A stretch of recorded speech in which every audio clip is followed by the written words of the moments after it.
Assalamualaikum warahmatullahi wabarakatuh. Halo teman-teman, perkenalkan nama saya Delia Arlin Putri Vanessa, nomor absen 7 dari kelas 12-6. Di sini saya akan mempresentasikan tugas saya, yaitu mengidentifikasi novel yang berjudul Cinta Subuh.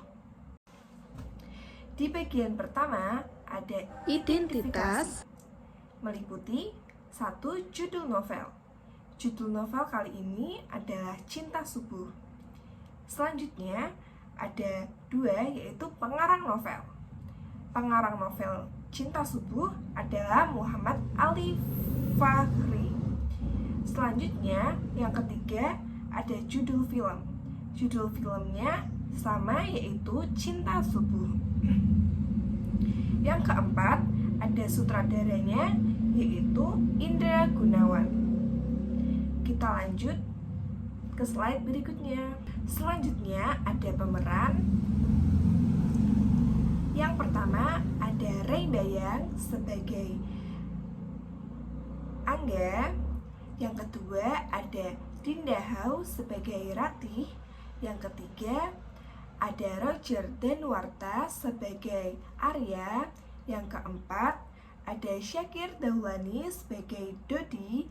Yang kelima ada Adiba Kansa sebagai Agnia. Yang keenam ada Kemal Palevi sebagai Gani. Yang ketujuh ada Dimas Seto sebagai Sabta. Yang kedelapan ada Dini Aminarti sebagai Septi. Yang kesembilan ada Tengku Syaira sebagai Harsi. Yang ke-10 ada Yoriko Angelin sebagai Mira. Yang ke-11 ada Rano Karno sebagai Ayah Agnia. Yang ke-12 ada Cut Miriska sebagai Ralina Taslimah atau Ratih. Yang terakhir ada Habibah, yaitu Ibu Arya. Selanjutnya, baik, di slide ini ada pengertian. Novel adalah karya fiksi yang panjang, mengandung rangkaian cerita kehidupan seseorang di sekelilingnya dengan menonjolkan sifat-sifat pelaku. Film adaptasi novel berjudul Cinta Subuh ini sudah bisa dikatakan sebagai novel karena pemeran utama telah mengalami perubahan nasib, serta durasinya pun sudah cukup panjang, yaitu 1 jam. Selanjutnya ada jenis, yaitu fiksi dan romans. Selanjutnya ada unsur intrinsik. Yang pertama ada tokoh dan penokohan. Yang pertama, tokoh dan penokohan, yaitu Angga. Dia sifatnya protagonis. Ada Ratih, dia sifatnya juga protagonis. Mereka berdua adalah peran utama. Selanjutnya ada Arya, tritagonis. Karena Arya merupakan penghalang dari hubungan Angga dan Ratih, tapi juga Arya ini tidak antagonis sifatnya. Jadi saya putuskan Arya adalah tokoh tritagonis. Selanjutnya ada Sabta, yaitu kakak Ratih. Dia sifatnya antagonis karena dia benar-benar menjadi penghalang hubungan antara Angga dan Ratih. Selanjutnya ada Septi, yaitu istri dari Sabta. Karakter Septi ini dia netral dan cenderung mendukung hubungan Ratih dan Angga. Jadi Septi adalah protagonis. Selanjutnya ada Mira. Mira adalah mantan kekasih dari Angga. Nah, Mira ini muncul kalau di filmnya muncul di menit-menit awal, yaitu saat Angga diputuskan oleh Mira. Mereka lalu mengakhiri hubungan mereka. Jadi Mira adalah tokoh antagonis. Oke, selanjutnya unsur intrinsik selanjutnya meliputi alur. Alur cerita dari novel ini merupakan alur maju karena hanya menceritakan kemajuan tokoh utama untuk mendapatkan pasangan hidup. Selanjutnya ada latar tempat. Latar tempat pada film dan novel itu ada banyak ya tentunya. Saya akan sebutkan, yaitu satu, masjid, tempat awal pertemuan Ratih dan juga Angga. Selanjutnya ada kampus, yaitu tempat Angga dan Ratih menempuh pendidikan. Selanjutnya ada kafe, di mana Ratih dan Angga sempat kehujanan, lalu mereka berteduh di kafe tersebut. Selanjutnya ada rumah Ratih. Biasanya Angga menjemput atau mengantarkan pulang Ratih di depan rumah Ratih. Dan rumah Ratih juga selalu muncul di frame untuk pendalaman sosok Ratih ini. Selanjutnya ada rumah Angga. Rumah Angga ini digambarkannya seperti kos-kosan ya, sepertinya ya. Dan selanjutnya ada mobil. Mobil itu saat Ratih dan Angga mereka berangkat ke kampus bersama, mereka berkencan, itu mereka sering di mobil.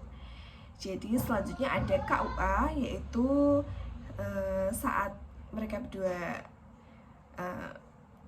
menikah. Selanjutnya ada pelaminan, ya sama juga saat mereka menikah. Dan rumah sakit.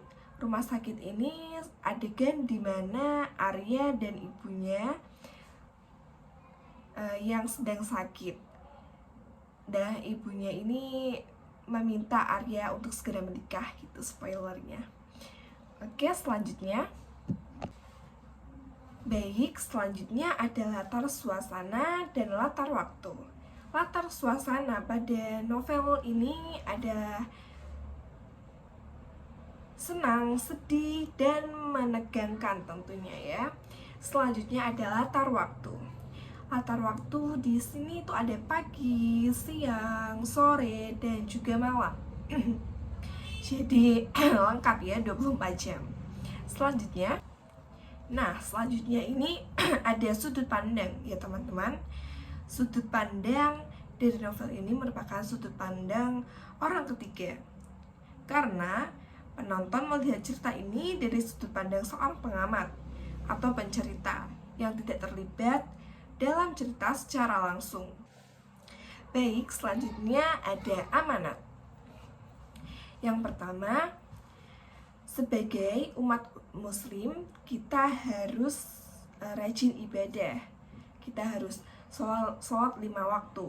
Sholat 5 waktu sangat penting, dan kita harus melakukannya karena Allah, bukan semata-mata ingin mendapatkan hati seseorang lalu kita beribadah gitu. Jadi kita harus beribadah karena Allah.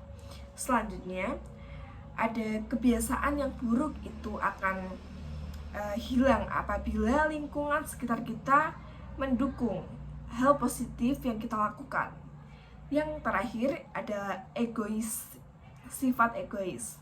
Sifat egois ini dapat hilang dan kita harus membuangnya jauh-jauh dari kita. Sebab apabila kita mempunyai sikap egois tersebut, kita akan dijauhi oleh orang-orang. Sedangkan kita hanyalah makhluk sosial yang membutuhkan orang lain di kehidupan kita. Baik, selanjutnya ada unsur intrinsik. Unsur intrinsik meliputi biografi atau latar belakang pengarang.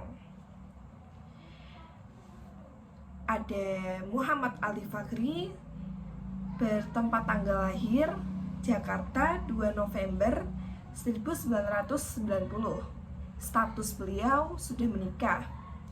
Ali adalah seorang ayah, suami, dan hamba yang merangkap pekerjaan sebagai pemimpi.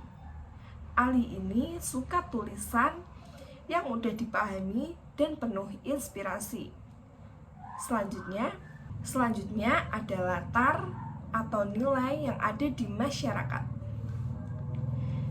yaitu nilai agama, berdoa kepada Allah, sholat, bersyukur, percaya pada takdir Allah, dan juga larangan untuk pacaran. Selanjutnya ada nilai pendidikan, tidak mudah menyerah dan giat belajar. Yang terakhir ada nilai sosial, berbakti kepada orang tua, dan bersahabat dengan baik. Oke, selanjutnya meliputi kisah di balik layar. Muhammad Ali